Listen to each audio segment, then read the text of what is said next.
Hey guys, this is Matty Ice here, Master Chess Coach and instructor of MartelloChess.com. How you guys doing today?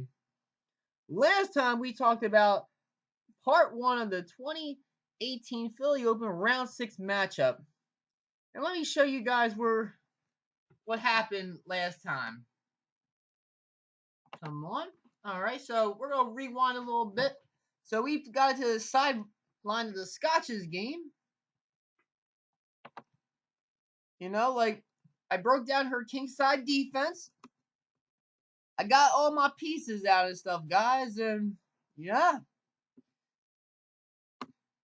And and this is where we left off.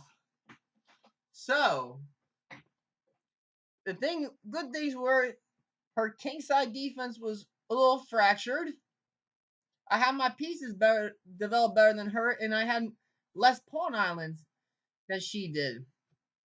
But man, like, the next move I did really, really hurt me and stuff.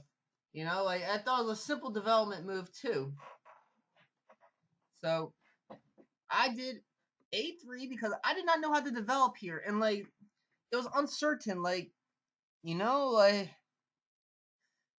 if I would have known how to continue, like it would have been a much easier match. But I did A3, and then here's where it gets dicey, guys. Exciting, dicey, stressful, tense. Bam, G4.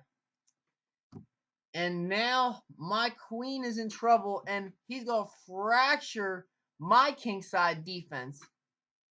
And my queen doesn't have many squares to go. So I did queen to f4. And then he did bam. The pawn taking h3. And I should have took right back right away, but I was scared of this pin, which I should have not been scared of. But anyhow, I did not take. I'm like, king to h2, and then bam. Pawn takes g2. And like, oh boy, my kingside defense is destroyed now. Like, I'm wide open on the king side. So I'm in trouble here. And then, bam. She forked both my queen and my bishop. I could have done several moves here. What I should have done here, there's several moves I should have done. A4 is a possibility. Let's see. H4 is a possibility. Even retreating. Even checking them at D4. Even retreating back here. But I'll show you a move I really did bad, guys. Ouch. Queen to f3, man. Like, this is just trouble written all over it.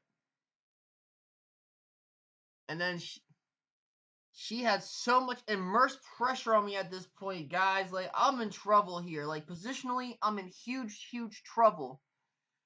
She has me on the ropes positionally a little bit. She really has me on the ropes positionally here. And you know what she did next? What you guys think about in 5 seconds? I'll show you. Bam! Queen to g5. Like, now she's pinning my bishop, putting immense pressure on me. Like, she's threatening the skewer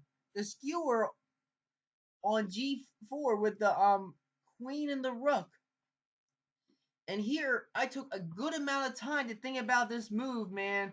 I took a huge amount of time to think about this move because I did not know what I was going to do here. And if I made one bad mistake here, the game would have been lost for me. So I thought about it. I looked at all possibilities here. I'm like, oh no, I'm gonna lose a rook exchange here, a bishop for rook exchange. I'm thinking there's no way out of it. And then I'm thinking, and I like saw the one move that saved me by human eyes, not by computer eyes, but by human eyes, because this was really spatial. We didn't see some moves because this is a really spatial game. Scotch's game gets spatial, and computer can see a lot more things than human eyes can, So what I did was, bam, bishop to e2. And it seemed like at the time, that move saved me. Like, that move was a great move. That saved me, you know? And then here she took so much time to think as well, you know? And this was a very crucial spot for both of us, man. Like, by computer score, I was still down by a lot, you know? Like, and I'll show you guys the move that she should have done, what the computer said that she would have done. She's up by about 5 to 6 points here. She has about a 6 point advantage by computer score. But on the board with human eyes, seems like she's only up a pawn. And like I got some space back and I countered back and stuff, you know? I'll show you what she should have done first, alright? Bam. That is the move that would have saved her. And that was the move that would have won her the game. But luckily, fortunately, she did not see it. And that gave me, you know, some nice counterplay. So I take. Then she would go bam, bishop to g4. And I would go queen to e3.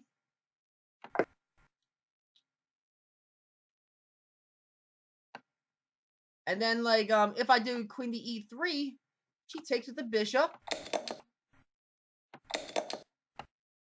And bam, they get forked. That's one variation. What if I go over here? And then this just drops. Both my rooks are pinned. But fortunately for both of us, she did not do that. Instead, she did f6. Whew.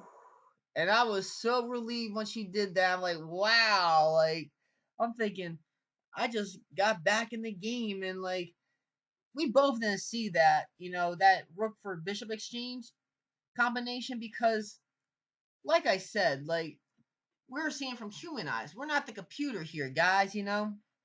You know what I mean? And sometimes, like, even in corporate America, like, we don't see things by human eyes like the computer can see, you know? And we make mistakes by human error, or we make great moves with human error as well, you know, just like in this game. So when she did f6, guess where I was going next, guys? Bam! Queen to h5, taking the knight. And the game just turned in my favor mentally, positionally, and materially. The game just turned totally in my favor, guys. And I was up about 3 points here. If this video was helpful to you guys, please subscribe to my YouTube channel, Matthew Martello, and look at martellochess.com. I hope this video served you guys well. I'll see you guys in part 3 of the 2018 Philly Open Round 6 matchup. Bye now.